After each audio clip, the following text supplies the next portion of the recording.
Welcome to Becoming a Cook. I'm Charlie Wetzel. Today I want to teach you how to poach an egg.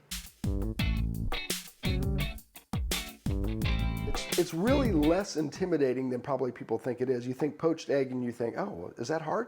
No, it's really not. So let me show you how to do it. Start off with a pan. You could use a larger pot, it doesn't matter. You need enough room for water to boil, and you put a little bit of vinegar.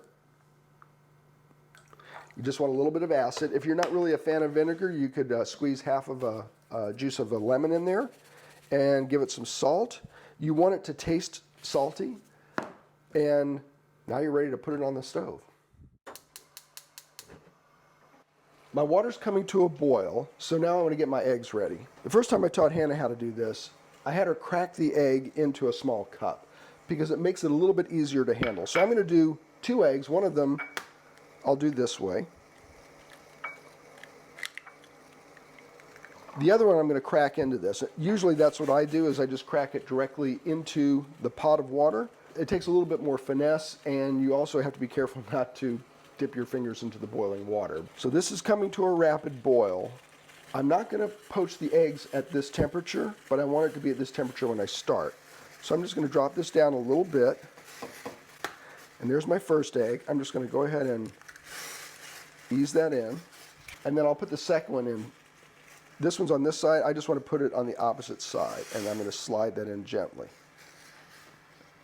So I just want this water barely at a simmer. So I'm turning it down.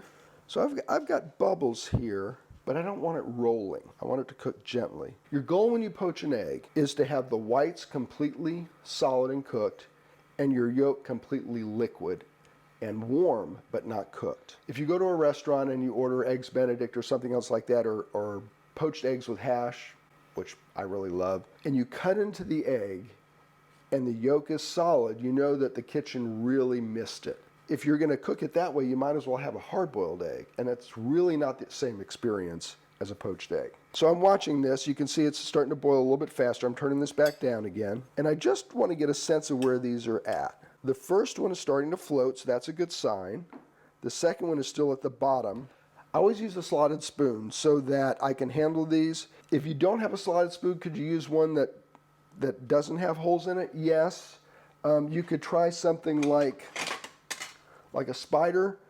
But honestly, this is a little bit rough, and you don't want to break your yolk. If you had a larger spoon, like a cooking spoon like this, that had holes in it, that would be great too. So I'm going to try to take a look at this, and what I want to do is I just want to gently lift it up, and I'm looking to see how soft it is. And this one, that's still a little bit soft. I'm afraid the white may not be quite cooked. I'll do the same thing with this one. So in this one, actually you can see it. If you look right here, you can see that's white. That's not cooked yet.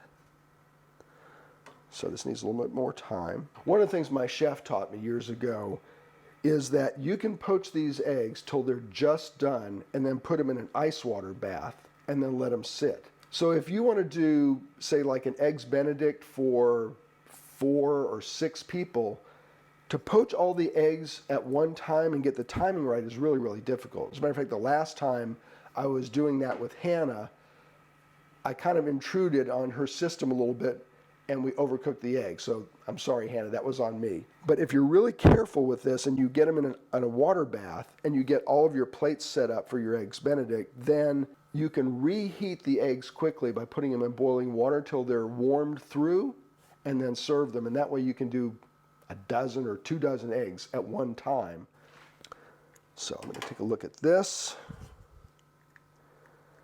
This guy's looking pretty good. I'm going to do this 2 different ways. So when I taught Hannah, what she would do is she would put the egg down on paper towel or a cloth napkin. And then this one, I'm going to drain as much water off as I can. I'm actually just going to put the spoon on here and dry off the top. Either way works. Let's serve these. I've toasted a piece of whole wheat bread, and I've put half of an avocado on it.